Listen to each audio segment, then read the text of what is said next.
ये सत्य है कि वो सत्य है। कन्हैया बोले ऐसे नहीं माना, यहाँ ने मैं बछड़ान थे और मेरे सखान थे दूर कर दियो। आज मेरे गोविंद ने कहा करो, जब तक ब्रह्मा ब्रज में आए तब तक मेरे कन्हैया ब्रह्मा बन के ब्रह्म लोक में पहुंच गए। और बोले बड़े भैरविया डोले, कोई ब्रह्मा बन के डोले, कोई आ जाता मोहब्बत ही अंदर नहीं आ जाए। ऐसे भैरविया बोलते जो ब्रह्मा बने डोले, और कन्हैया गद्दी पे जाकर बैठ गए ब्रह्मा बन के। जब ब्रह्मा जी वापस आए तो बोले अरे क्या करते हो, कहाँ जा रहे हो? अरे मैं आपका मालिक ब्रह्मा हूँ। ऐसे भैरविया आपने बहुत देखे ब्रह्मा, चले जाओ यहाँ से, धक्का मार के भगा दिए जाओगे।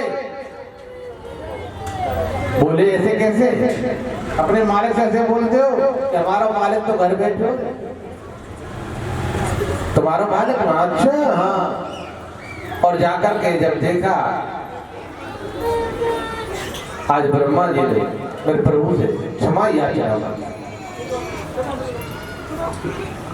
जैसे बजरे थे ऐसे ग्वारवाल थे पृथ्वी पर अवतरित हो गए और रहने लगे। सुखदेव जी कहते हैं राजा परीक्षित, जब गाय बछड़ा चुरा लिए और जैसे रहने लगे, अब आए दुष्ट बनकर के धेनु का नाम का, और वो गधा बनकर के आ गया और बलराम जी ने उनका उद्धार किया। आगे चलकर के सुखदेव जी कहते हैं आज प्रभु बोले कि इस काली देह में, यमुना जी में कालिया नाग रहता है, और कालिया नाग जो भी पक्षी यहाँ से जाता है उसको अपने जहर से ग्रहण कर लेता है। आज कन्हैया ने बलदाऊ से लड़ाई कर ली। सुखदेव जी कहते राजा परीक्षित क्यों कर ली? बलराम जी हैं शेष के अवतार, अगले जन्म में त्रेता में ये राम के भाई थे लक्ष्मण, और लक्ष्मण बोले तुम वो बार बार टोको भैया, कोई काम ना कर दो, अगली बार मैं आपको बड़ो भाई बन के आऊंगा। वो बने बलराम, और वो शेष के अवतार बन के ऐसा ना सजातियों को कहीं, अपनी जाति को कहीं पाठ ले ले बलराम, और वो को कालिया नाग को नाथ न है। तो आज मेरे गोविंद ने क्या किया, बलराम से लड़ाई कर ली और बोले भैया तुम अपने गैया ने अलग चरा, हम अपने बछड़ा ने अलग चरा। बलराम बोले ठीक, और मैया बोली बेटा तुम अलग अलग जा रहे हो ना, लेकिन काली देह पे मत जाइयो, माँ कालिया नाग रहे। अब मैया दे कन्हैया बोले ना मैया हम का जाएंगे, हम कोई बाबरे तुम ऐसे जाएगो? अरे मौत के मुंह में कोई जाएगा? और कन्हैया अपनी मंडली लेके नहीं, धीरे धीरे अपने बच्चा ने लेके वहीं काली देह पे पहुंच गए। बोले भैया अब यहाँ हम गेंद को खेल खेलेंगे। सुखदेव जी कहने लगे राजा परीक्षित,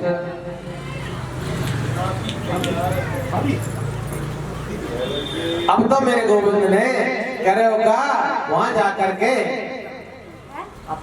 खेल को, गेंद को खेल बचाया। देखो समय तो आप भी जानते हो,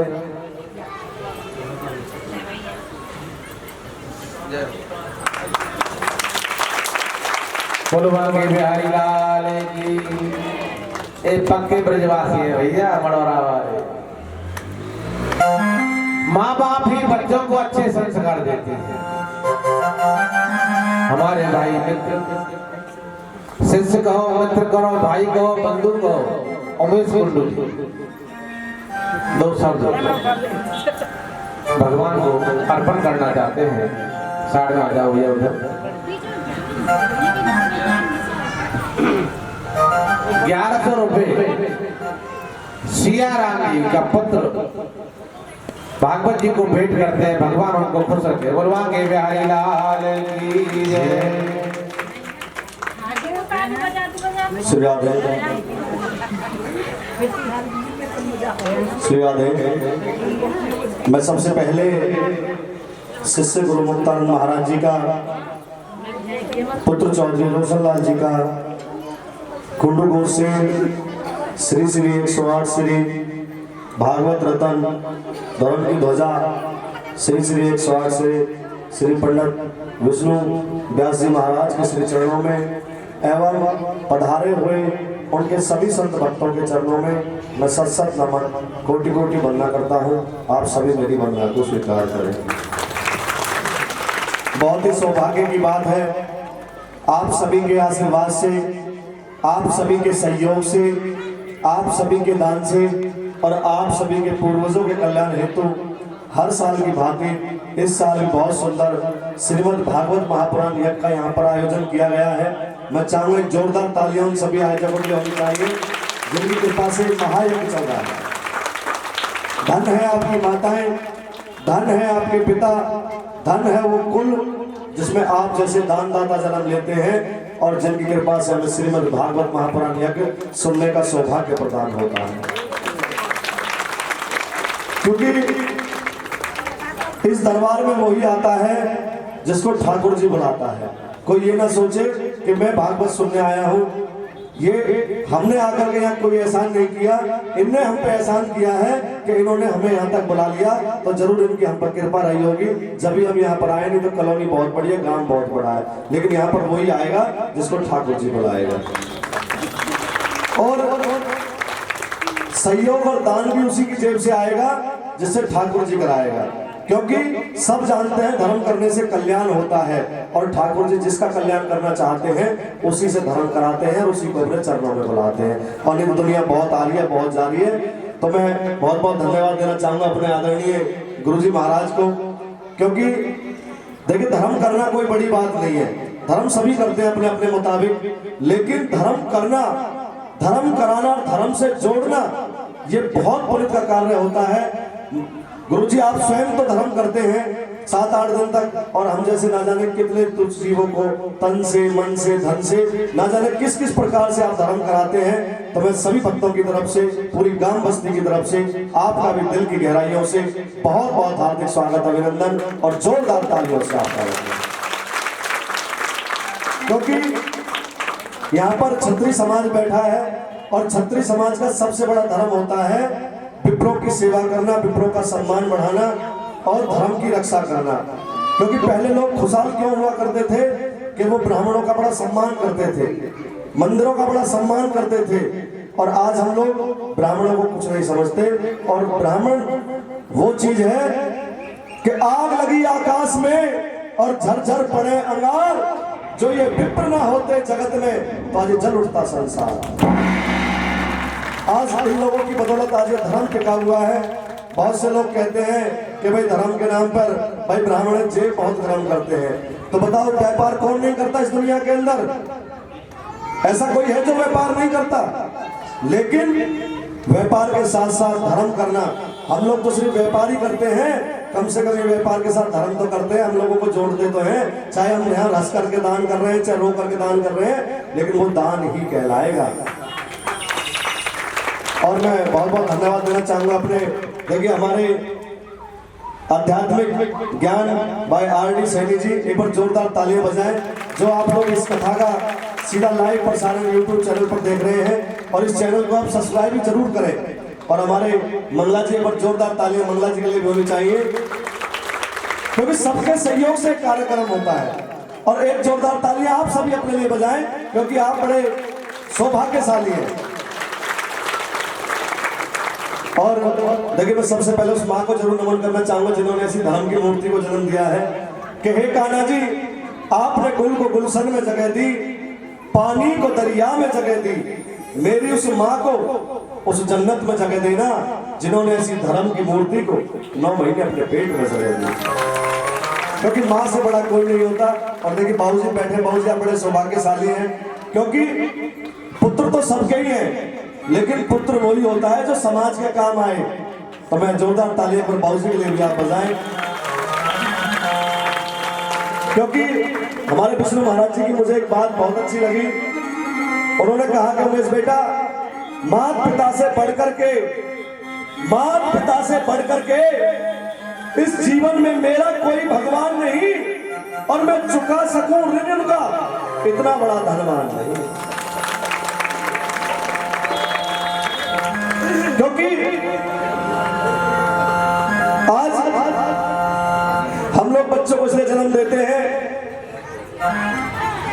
जब आज यहाँ पर बच्चे का अच्छा काम करते हैं, आप लोग यहाँ पर कथा सुन रहे हैं, तो आपके पूर्वज 100% ऊपर से खुश हो रहे होंगे और वहां के देवता कह रहे होंगे भाई धन्य है आपके पुत्र, जो स्वयं तो आपने ऐसे पुत्र को जन्म दिया है जो यहाँ पर तो धर्म कर रहा है। जब आप लोग यहाँ पर धर्म करते हैं तो उनको वहाँ पर सम्मान मिलता है, और जब हम लोग यहाँ पर गलत काम करते हैं तो उन्हें वहाँ पर बड़ी यातनाएं झेलनी पड़ती है। कि ऐसे पुत्र को जन्म देकर गया है जो अपने घर को तो नरक बना ही रहा है और न जाने कितने घरों को ही नरक बनाएगा। और ऐसे पुत्रों को वहाँ पर बड़ा सम्मान मिलता है कि जो स्वयं तो अपना कल्याण कर रहा है और पूरी ग्राम बस्ती का कल्याण करने में भी लगा हुआ है। मैं बहुत बहुत धन्यवाद देना चाहूंगा आदरणीय गुरु जी को और यहाँ की समस्त भक्तों को, क्योंकि कहते हैं मौज हर किसी को नसीब नहीं होती, जिंदगी हर किसी की खुश नसीब नहीं होती, पर जो रहते हैं इस कान्हा की सेवा में उनकी किस्मत कभी बदनसीब नहीं होती। आप सभी बहुत सौभाग्यशाली हैं, क्योंकि हमारे विष्णु महाराज जी अक्सर कहते हैं कि इस दुनिया में अक्लमंद बहुत मिलते हैं, क्योंकि सब पढ़े लिखे लोग हैं। इस दुनिया में अक्लमंद बहुत मिलते हैं, कोई राय देने वाले, सलाह देने वाले, मशवरा देने वाले, और हम जैसे ज्ञान देने वालों की तो कोई कमी नहीं है। लेकिन काम के लोग विष्णु महाराज जी जैसे चंद्र मिलते हैं, और जब भी आती है मुसीबत सिर पर, इस भगवान के सिवाय इन सब भाइयों के दरवाजे बंद मिलते हैं। एक यही ऐसा दरवाजा है जो 24 घंटे हमारे लिए खुला होता है। और देखिए हमारी माएँ बैठी है यहाँ पर, क्योंकि माँ से बड़ा कोई नहीं होता। अगर माँ खुश हो जाए ना तो बाबूजी तो राजी राजी ना कहना चाहिए, खुश हो जाते हैं। तो इसलिए माँ का बड़ा योगदान है कि माता जी आपकी सूरत मुझे इस भगवान से बढ़कर लगती है, आपकी हर बात मुझे वरदान से बढ़कर लगती है। मैं उन चरणों में लेटा हूँ जहाँ सब पुण्यों का तीर्थ है। जिन माँ के संतान नहीं, मैं उन माँओं का बेटा हूँ। हर घर में माँ की सेवा हो, ऐसा संकल्प उठाता हूँ। मैं दुनिया की हर माँ के चरणों में शीश झुकाता हूँ। और आइए आदरणीय गुरु महाराज, आज देखिए बड़ी विलंबना की बात है, अभी यहाँ पर भागवत हो रही है। अभी अगर महाराज जी या मंदिर कमेटी के लोग अगर आपसे कहेंगे कि भाई देखो कथा हो रही है, देखो खर्चा तो होता ही है, भाई कुछ सहयोग करो, देखो कैसी बात कर रहे हो, देखो वैसे ही लॉकडाउन में काम धंधे हैं नहीं, देखो बहुत बुरा हाल है। जब बात धर्म की आती है तो हमसे बड़ा इस दुनिया में कोई कर्जवान नहीं होता, हमसे बड़ा कोई दुखी नहीं होता, हमसे बड़ा कोई दरिद्र नहीं होता, हमसे बड़ा कोई परेशान नहीं होता। लेकिन जब बात अपनी शान शौकत और अपनी मूंछों की आती है तो हमसे बड़ा इस दुनिया में कोई धनवान भी नहीं होता। इसलिए हम कर्जमान थे, कर्जमान हैं और कर्जमान ही मर जाएंगे। अरे कभी इनके लिए भी कर्जा लेकर के देख लो, आप जीवन में कभी कर्जमान नहीं कहलाएंगे, क्योंकि सबके कर्जे को मिटाने वाला है। आपने कथा सुनी होगी सत्यनारायण भगवान की कि भाई लाला क्या है तेरे नाम में, बोला महाराज लता पता है, बोला तथास्तु। तो इसलिए ध्यान रखना, मंदिर की तरफ से कोई भी आए, चाहे आप पे 1 ही रुपया बने, लेकिन ये मत कहना कि महाराज इसमें तो लता पता ही है, जो है माल असली बताओ। क्योंकि ठाकुर जी देने के बाद किसी से वापस नहीं मांगता, ना कभी किसी से किस्त मांगता, ना कभी ये कहता कि भाई तू ब्याज कर देगा। और हम पूरा जीवन इस दुनिया को तेल पानी लगाने में लगा देते हैं, ये फिर भी खुश नहीं होती। अरे जितना इसको तेल पानी लगाना है ना, उससे 1% भी आप ठाकुर जी को लगा लेना, ये दुनिया तेल पानी तुम्हारे लगाने लग जाएगी। क्योंकि हमारे बुजुर्गों ने यही सिखाया है कि मत मांगना इस जमाने से, मत मांगना इस जमाने से, ये दे करके इतराता है। किया जो एहसान किसी पर एक बार, फिर उसे लाख लाख बार जताता है। और है किसी के पास अगर कुछ दौलत, तो वो अपने आप को भगवान समझते हैं। अरे मांगना है तो मेरे ठाकुर से मांगिए, जहाँ मांगने वो भी आते हैं, क्योंकि सबका काम यहीं से चलता है। तो आइए गुरु जी, और जिस काम के लिए मैं आया हूँ वो काम हो जाए। और देखिए मेरे संगीत के आचार्य जो कथा में अमृत घोलने का कार्य कर रहे हैं, एक बार जोरदार तालियों से उनका भी स्वागत अभिनंदन करें, क्योंकि पूरी टीम है और बिना संगठन के कोई भी कार्य सफल नहीं होता। और हमारे हर्ष भाई सर्विस साउंड, एक बार जोरदार तालियां आप इनके लिए भी बजाएं। देखिए बहुत से लोग कहते हैं मेरे से कि यार उमेश ताली बहुत बजवाता है, भाई इससे बच के रहना, ये मीठा बहुत है, आदमी को चढ़ा बहुत देता है। ये मेरा सौभाग्य है जो मुझे किसी को चढ़ाने का मौका मिलता है, नहीं तो भक्तों इस दुनिया में गिराने वालों की कमी नहीं है। तो कभी भी मौका मिले तो किसी को चढ़ाओ, गिराने वाले तो बहुत बैठे। अब बहुत से लोग देखिए उदास बैठे हैं यहाँ पर, चेहरा बिल्कुल लटका हुआ है, ऐसा लग ही नहीं रहा कि वो कथा में बैठे हैं, उनको आनंद आ रहा है। बस एक ही है कि फॉर्मेट की, हाँ भाई कथा सुननी पड़ेगी, नहीं तो महाराज जी कहेंगे भाई कथा में नहीं आते। तो मैं उन लोगों के लिए बताना चाहता हूं कि उदास रहने में क्या रखा है। आप नजरें उठाकर तो देखिए, सामने किस्मत खड़ी है। मत जाने देना इस हंसी को अपने होठों से, क्योंकि इस मुस्कुराहट के पीछे ही तो दुनिया पड़ी है। आइए, हमें आदरणीय गुरु जी आपसे कुछ मांगने की इच्छा है, क्योंकि अपने लिए तो देखो सभी मांगते हैं और कुछ ना कुछ हम मांगने यहाँ पर आए हैं। मांगना उसे कहते हैं जो सबके लिए हो। और देखिए, इस खजाने में कोई कमी नहीं है। ये गद्दी हर किसी को नसीब नहीं होती। हम लोग बात बना देते हैं, लेकिन जिसके पास जो गद्दी होती है वो उसके कर्मों से, उसके नसीब से होती है। और इस गद्दी को पाने के लिए ना जाने कितना तप करना पड़ता है, जब जाकर के गद्दी प्राप्त होती है। तो आइए देखिए, भाव है अपना अपना। अगर हम इनको ठाकुर जी का स्वरूप समझेंगे तो ये ठाकुर जी है, और ये विष्णु जी तो बैठे हैं, और विष्णु जी भी ठाकुर जी का ही रूप है। और आइए गुरु जी, कि ना हमें आपसे कोई राह आसान चाहिए, ना ही हमें आपसे कोई खास पहचान चाहिए। बस एक ही चीज मांगते हैं आपसे, हाथ जोड़ करके इन अपनों के चेहरे पे एक प्यारी सी मुस्कान तो चाहिए।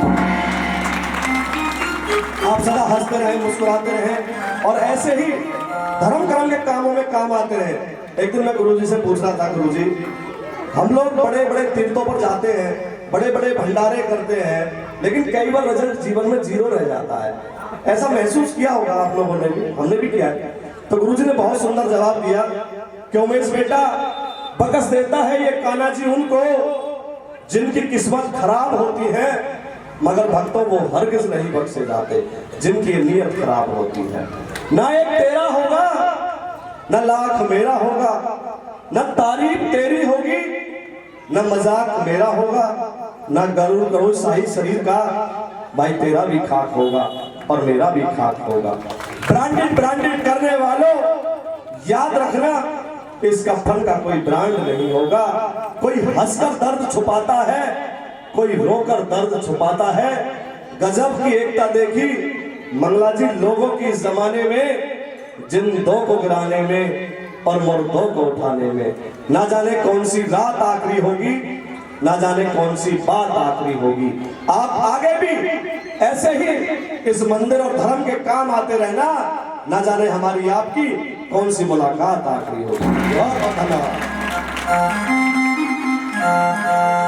मांग रही मुझे बेटा मिले, और बेटा मिले सरवर की तरह, और भाभी मांगे धीवर लक्ष्मण की तरह, और भाभी मांगे धीवर